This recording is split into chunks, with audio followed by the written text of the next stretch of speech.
FX Only writes, "Hi, love the show. I keep hearing on the show that comic book readers are a minority among moviegoers. I was also convinced by this, but now I want to make a counter argument. Take a look at the worldwide top grossing movies of 2014. The top 3 are based on Marvel Comics. Do you think that comic book readers are still a minority, or this changed due to the rise of comic movie films in the recent years? Keep up the good work." No, they're still the vast, vast minority. I make an argument sometimes. I say, look, and this often comes up when people want to talk to us, is like they should have done this in the movie because this is what it is in the comics. And, Schnepp and I will often say, like, well, that's great, but nobody reads the comics, and therefore they won't care about that point. And I'll often say, like, 1 or 2% of the people going to the movies are actually comic book readers. Yes, the movies make huge money, and lots of people go to the movies, but it's not the comic book readers that are going to the movies. Look, here's a little statistic. The Dark Knight made $1 billion at the box office. $1 billion, okay? Now, if you go on a rough worldwide average of $10 per ticket, I think in the United States right now it's like $8.25 is the average ticket. But if you go on a worldwide thing, about, let's say $10 for argument's sake for a ticket. That means 100 million people bought tickets at one time or another. 100 million tickets were bought to go see The Dark Knight, all right? Now, let's go to May, just 2 months ago. The Batman comic sold, and it was one of the top-selling comic books, sold 100,000 copies. Was it Batman or Batman Eternal or no? It was Comics? Batman. It was Batman. It was Batman proper. Right on. Batman sold 100,000 comics, and it's one of the top 5 selling comics of the month. All right, so that means 100,000 people are reading the Batman proper thing, right? That literally represents, out of the 100 million tickets sold, that represents literally 1% of the people who went to go see The Dark Knight actually read the Batman comics. If you go down even more, Avengers made like what, 1.6 or something like that billion? Just shy of 2. Right. So, but the Avengers comic book in May sold 52,000 issues. 52,000 people are buying that. Let's look at Wonder Woman.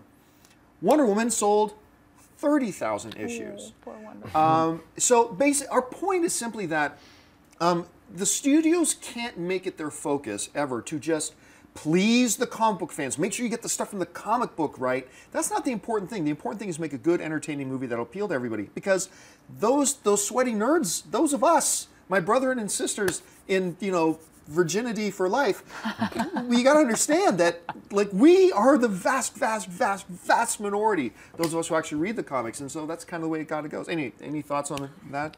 It's not to say that these movies haven't gotten more people into comics. Yeah. I think that possibly is a definite. But I agree with everything you said there. I just think that after a while, the comic book part, like again, Star Wars, using Star Wars. I have read a lot of the novels. I know a lot of people haven't. So when I'm yelling about certain things, going, how come that's on it? No one cares. No one cares. And I'm definitely a minority in that place. In specific genres, the readers of the core material are the minority. Yeah. Well, it's not that no one cares, no one knows. Right. Yes, that's a better way to put it. Right. That's a better It's like if they knew about it, they might care, but since they don't, it's glossed over. What I meant was no one cares that I read it. Right. That's what I mean more than anything. That's for sure. And even if you added up all 5 of the Batman titles, that's 2%. Because it's like most of them don't sell 100,000. There's Detective. That's why I asked, because just like Spider-Man or all the top comic books. But a lot of those guys are just the same guys buying each issue. Yes, well that's what I mean. It varies, right. So I mean, are more people going to buy comics? Probably not. I don't know. I think the one nice thing, and you kind of touched on this, is that the movies are inspiring a new generation to look at the comic books. Like my nephews are super into all the superhero movies, and now that's their gateway into comics. Whereas it used to be comics was the gateway into movies. I guess let's specifically say comic books. I'm referring to the actual paper. Like digital is rising more than anyone ever guessed in the comic book industry. So it's nice to see that digital comics are rising. They're cheaper. It's easier for kids to get into. It's just a lot easier. You don't have to carry my stack of comics. You just have Comixology. Yeah, Comixology is my favorite. I've got a Google Nexus 7. I've got a Kindle Fire 8.9, and like the #1 app that is most used on both of those tablets are my Comixology, because it's so. I could be laying in bed. This is a great thing about Comixology. I'm laying in bed, or the Marvel app, or the DC app, whatever. But laying in bed, 2 o'clock in the morning, can't sleep. I wonder if the new Dayman issue's out. Tap, there it is. $2. Read. It's so That's good. incredibly dangerous too. Yes, because I found a lot of my friends are like, Man, I'm buying so many digital comics now because I just read them and it's so easy to just from my house, I have the comic. So in certain ways, it's making it easier for people to enjoy comics, not comic books, so to speak. So.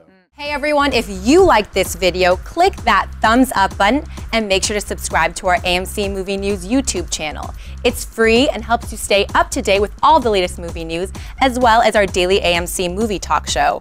Also, make sure that you follow us on Facebook and Twitter to stay up to date with all of our special promotions, contests, and prize giveaways.